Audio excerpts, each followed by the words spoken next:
1 जनवरी 1953 को मजलिस एहरार नामी मजहबी और सियासी तंजीम ने हुकूमत पाकिस्तान को अल्टीमेटम दिया। अहमदियों को गैर मुस्लिम करार दिया जाए और उन्हें सरकारी ओहदों से बरतरफ किया जाए, वरना मुल्क में अमन व अमान का मसला पैदा किया जाएगा। वजीर आजम ख्वाजा नाजिमुद्दीन ने इसे सिरे से मुस्तरद कर दिया। नतीजतन अगला पूरा हफ्ता फसादात हुए, जिसके बाद पाकिस्तान की तारीख का पहला मार्शल लॉ लगा। इन मुतालिबात के मुस्तरद होने पर 28 फरवरी को एहरार ने एक पुरअमन एहतजाज किया। पुलिस ने दर्जनों मुजाहिरीन को गिरफ्तार करके एहतजाज खत्म करवा दिया। 1 मार्च को मौलाना अख्तर अली खान ने अपने उर्दू अखबार में अहमदी मुखालिफ तहरीक में अपने किरदार पर माफी मांगी। नतीजतन एक एहतजाज उनके घर के बाहर शुरू हुआ, जिसने पहली दफा पुरतशद्दुद रुख इख्तियार किया। Delhi gate, Lahore high court, mall road और चेरिंग क्रॉस से पुलिस ने मुजाहिरीन को गिरफ्तार किया। 2 मार्च को मस्जिद वजीर खान से 10,000 अफराद का एक मुजाहिरा शुरू हुआ। हुजूम ने पुलिस पर बल्लों, बोतलों और डंडों से हमला किया। बदले में पुलिस ने लाठीचार्ज किया। फिर पुलिस ने आर्मी से मदद की दरखास्त की। लाहौर में दफा 144 नाफिज कर दी गई, जिसके तहत 5 या 5 से ज्यादा लोगों के इकट्ठे होने पर पाबंदी लगा दी गई। 3 मार्च को फौज ने इलाकों का दौरा शुरू कर दिया। दफा 144 की खिलाफ वर्जी पर मुजाहिरीन को गिरफ्तार किया गया। एक पुरतशद्दुद हुजूम ने पुलिस को जख्मी किया। बदले में पुलिस ने पहली दफा फायर खोल दिया, जिसकी वजह से हालात मजीद खराब हो गए। 4 मार्च को अहमदियों के खिलाफ तशद्दुद को हवा देने के इल्जाम पर मुस्लिम लीग के सेक्रेटरी जनरल अब्दुल सत्तार खान नियाजी के खिलाफ गिरफ्तारी का वारंट जारी हुआ, लेकिन उसने मस्जिद वजीर खान में मुजाहिरीन के हुजूम में पनाह ले ली। लाहौर के बाहर से भी मुजाहिरीन के आने का सिलसिला शुरू हो गया। पुलिस ने उन पर लाठीचार्ज किया और गैस शेल फेंके। 100 से ज्यादा अफराद गिरफ्तार हुए। सूरत हाल मजीद खराब होती गई, यहाँ तक कि एहरार ने पुलिस पर कुरान को शहीद करने और गुस्ताखी का इल्जाम लगा दिया। सियालकोट में आर्मी के हाथों सैकड़ों मुजाहिरीन के कत्ल की अफवाह भी फैलाई गई। इस इश्तियाल अंगेज सूरत हाल में DSP फिरदौस शाह मस्जिद वजीर खान में मौजूद अगवा होने वाले 2 अफसरान को छुड़ाने जा रहे थे, जब उन्हें दिल्ली गेट के सामने हुजूम ने पत्थरों और चाकुओं के वार करके कत्ल कर दिया। पुलिस ने दफा 144 की खिलाफ वर्जी पर कई जगह हुजूम पर फायरिंग की। रात को कर्फ्यू लगा दिया गया। 5 मार्च को तशद्दुद और बदअमनी में और इजाफा हुआ। अहरारी जत्थों ने लाहौर में अहमदियों पर हमले शुरू किए। सबसे पहले एक उस्ताद मंजूर अहमद को कत्ल किया जाता है। अहमदी कारोबार को लूटा जाता है। सरकारी गाड़ियों और दफातर को आग लगा दी जाती है और लाहौर के मुख्तलिफ कॉलेजों के तलबा भी इन मुजाहिरों में शामिल हो जाते हैं। 6 मार्च को ये लूटमार पंजाब के कई शहरों में फैल गई। लाहौर में मोहम्मद शफी बरमवाला, जमील अहमद और मिर्जा करीम नामी 3 अहमदी कत्ल हुए।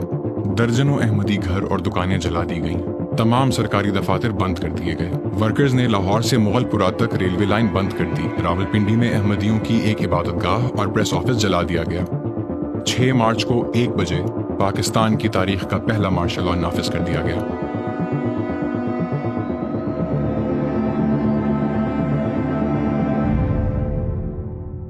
जब भी हम किसी फसाद की कहानी सुनते हैं तो ये आम तौर पर कुछ इस तरह से होती है। एक पुरतशद्दुद जत्थे ने बदअमनी और इंतशार फैलाया। रियासत ने फिर अपने तरीके से जवाब दिया, यानी अमन की बहाली के लिए तशद्दुद का इस्तेमाल किया। लेकिन अक्सर कहानी इससे कहीं ज्यादा गुंजलिक होती है। 1953 के फसादात में जो तशद्दुद हुआ वो बहुत से इक़दामात उठाने और ना उठाने का नतीजा था, जिनके कई फौरी और देर पा असरात हुए। पहला तो वो जिस्मानी तशद्दुद है जो एहरार की जानिब से अहमदियों पर किया गया, और फिर रियासत के खिलाफ जब उसने एहरार के मुतालिबात को मुस्तरद कर दिया। फिर बदले में रियासत की जानिब से किया जाने वाला तशद्दुद है, जिसकी वजह से 500 के करीब लोग हलाक हुए, मार्शल लॉ लगा और शहरियों के आईनी हकूक सल्ब किए गए। लेकिन इस कहानी में एक और किस्म का तशद्दुद भी शामिल है, जो तारीखी पुरतशद्दुद वाक़यात को देखते हुए सतही तौर पर नजर नहीं आता। ऐसा तशद्दुद जो कि जान और माल की तबाही तक महदूद नहीं, और ये है तसव्वुराती तशद्दुद, जिसने पाकिस्तान में अहमदियों के वजूद की ही नफी की है, और ये सोच आज तक बढ़ती जा रही है। एहरारी तहरीरों में मुसलसल अहमदियों की तजलील की जाती थी। कहा जाता था कि वो बुनियादी इंसानी वक़ार के भी हकदार नहीं। उन्हें इस्तेमारी गुमाश्ता जैसे अलकाब दिए जाते रहे। कहा गया कि वो ना गुस्ल के लायक हैं, ना अहले किताब के कब्रिस्तान में दफन होने के लायक, बल्कि वो कुत्तों की तरह दफन किए जाने के काबिल हैं। एहरारी हमेशा अहमदियों को गद्दार के तौर पर पेश करते थे। पहले यहूदी लॉबी के हिस्से के तौर पर मुसलमानों के गद्दार, और फिर 1971 में पाकिस्तान को तोड़वाने में मुलव्वस। 1993 میں یوسف لدھیانوی نے یہاں تک لکھا کہ احمدیوں کی خدمات یا کامیابیوں کا اعتراف بھی آپ کو غدار بنا دیتا ہے۔ یہ سوچ لوگوں کی انسانیت کو پرتشدد طریقے سے اپنی مرضی کے مطابق ڈھالنے کا عمل ہے، زبردستی کسی کو علیحدہ کرنے کا عمل، جس میں ان کو صرف ان کے مذہب کی بنیاد پر شناخت کرتے ہوئے کسی بھی دوسرے انسانی کردار کے امکان کو مسترد کر دیا جاتا ہے۔ یوں آہستہ آہستہ احرار نے احمدی لفظ کو قادیانی میں تبدیل کر دیا، جو کہ ایک گالی کی طرح بن چکا ہے۔ جیسے اسرائیلی سامراج کی نظر میں فلسطینی عربی کتے اور روانڈا کے ہوتو کے لیے توتسی کاکروچ، اسی طرح پاکستان کے احمدیوں کو انسانوں سے بدتر بنا دیا گیا، جو کہ ہیں ہی واجب القتل، جن کو صفحہ ہستی سے ہی مٹا دینا چاہیے۔ 1953 میں احرار کے مطالبات کو رد کیا جانا بظاہر تو ریاست کی جانب سے اپنے احمدی شہریوں کی حفاظت کے لیے ایک قدم تھا، لیکن اصل میں ریاست نے احرار کے احمدی مخالف بیانیے کے آگے کسی بھی متبادل بیانیے کو تشکیل نہیں دیا، جس کی وجہ سے احمدی مزید تشدد اور نفرت کا شکار ہوتے چلے گئے۔ ریاست نے نہ صرف احمدیوں پر تھوپے جانے والے اس تصوراتی تشدد پر کوئی جواب نہیں دیا، بلکہ کچھ سال بعد احرار کے یہ مطالبات بھی مان لیے گئے۔ آپ دیکھ لیں کہ احمدیوں کا مسئلہ اسی دور میں 90 سال کا مسئلہ، اسی دور میں اس کا فیصلہ، آخری فیصلہ جو قومی اسمبلی نے کیا ہے، جو 90 سال سے چل رہا تھا، وہ اسی وقت میں ہوا۔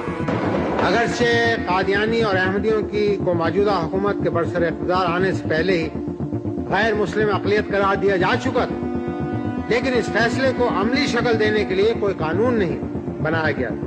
دوسرے کئی کاموں کی طرح اس قانون کی تیاری اور نفاذ کی سعادت بھی اللہ تعالیٰ کے فضل و کرم سے موجودہ حکومت کے حصے میں آئی ہے، اور اس قانون کے اندرون ملک اور بیرون ملک بڑے اچھے اثرات مرتب ہوئے، اور ایک فتنہ جو ایک عرصہ سے ہماری صفوں میں بویا گیا تھا، اس کا قلع کما ہو چکا ہے۔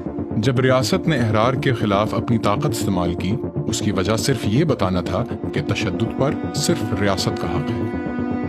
ماضی کے یہ واقعات ثابت کرتے ہیں کہ اتنی زیادہ خون ریزی کا آغاز ہتھیاروں سے نہیں بلکہ الفاظ سے ہوتا ہے۔ جب ریاست جسمانی تشدد کی مخالفت کرے لیکن تصوراتی تشدد کو جائز قرار دے تو یہ شہریوں میں خوف اور غصہ پیدا کرتا ہے۔ جب ریاستی ادارے ناراض شہریوں کو طاقت سے جواب دیں تو شہری کے بارے میں ریاست کا نظریہ واضح ہوتا ہے۔ جب ہم انسانوں سے ان کی سوچ اور اصولوں کے مطابق تعلق قائم کرنے سے انکار کرتے ہیں تو اس کے ہماری اجتماعی انسانیت پر کیا اثرات ہوتے ہیں؟ کیا ہم سمجھ سکتے ہیں کہ یہ انکار خود ایک قسم کا تشدد ہے؟ آج پاکستانی معاشرے میں شاید احرار کی اتنی موجودگی نہ ہو، لیکن احمدیوں کے بارے میں ان کی سوچ ہر طرف موجود ہے۔ ان کا یہ انسانیت مخالف بیانیہ اب دوسرے فرقوں تک بھی پھیل گیا ہے۔ پاکستانی ریاست ہر وقت غیر ریاستی تشدد کو ڈنڈے اور اسلحے سے کچلنے میں تیار کھڑی نظر آتی ہے، لیکن اس نفرت اور بدامنی کے بیج بونے میں یہ خود بھی ملوث ہے۔